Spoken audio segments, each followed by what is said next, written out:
नमस्कार. आज आपण नाश्त्याचा एक पटकन होणारा, चविष्ट आणि बनवायला सोपा असा प्रकार म्हणजे शेवयांचा उपमा कसा बनवायचा ते पाहणार आहोत.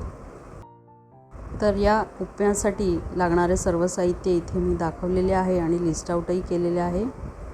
2 जणांसाठी 1 वाटी उपमा बनवणार, त्यासाठी 2 वाट्या पाणी आपण उकळायला ठेवलेले आहे.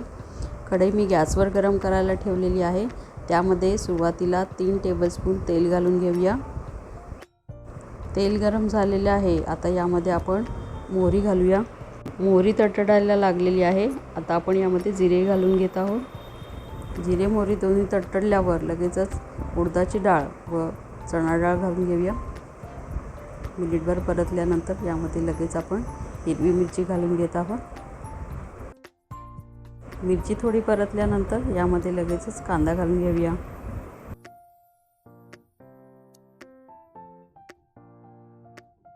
कांदा थोडा परतल्यानंतर यामध्ये आपण कढीपत्ता व पाव इंच आलं किसून घालूया.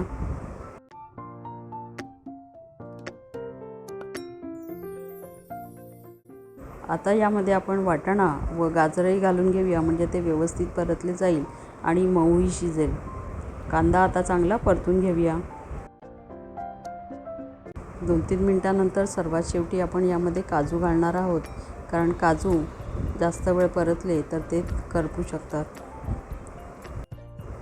कांदा चांगला परतून झालेला आहे. आता यामध्ये आपण शेवया घालून त्या लो मीडियम फ्लेमवर त्याचा थोडासा रंग बदलेपर्यंत परतून घेणार आहोत. शेवया चांगल्या परतून झालेल्या आहेत आणि हा उपमा किती कलरफुल दिसतोय बघा. यामध्ये आता आपण मीठ घालून घेतोय आणि हळदसुद्धा. आता गॅस बंद करून यामध्ये गरम पाणी घालून घेऊया.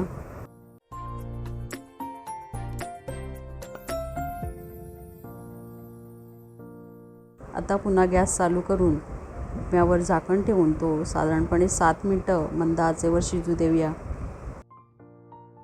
5 मिनिटांनंतर एकदा त्याला हलवून घेऊया. हे पहा, आपला मस्त मोकळा आणि खूप छान कलरफुल असा उपमा शिजून तयार झालेला आहे.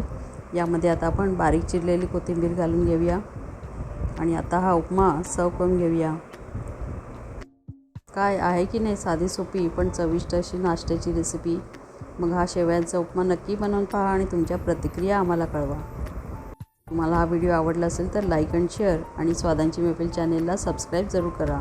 चला भेटूया लवकरच. तोपर्यंत बाय.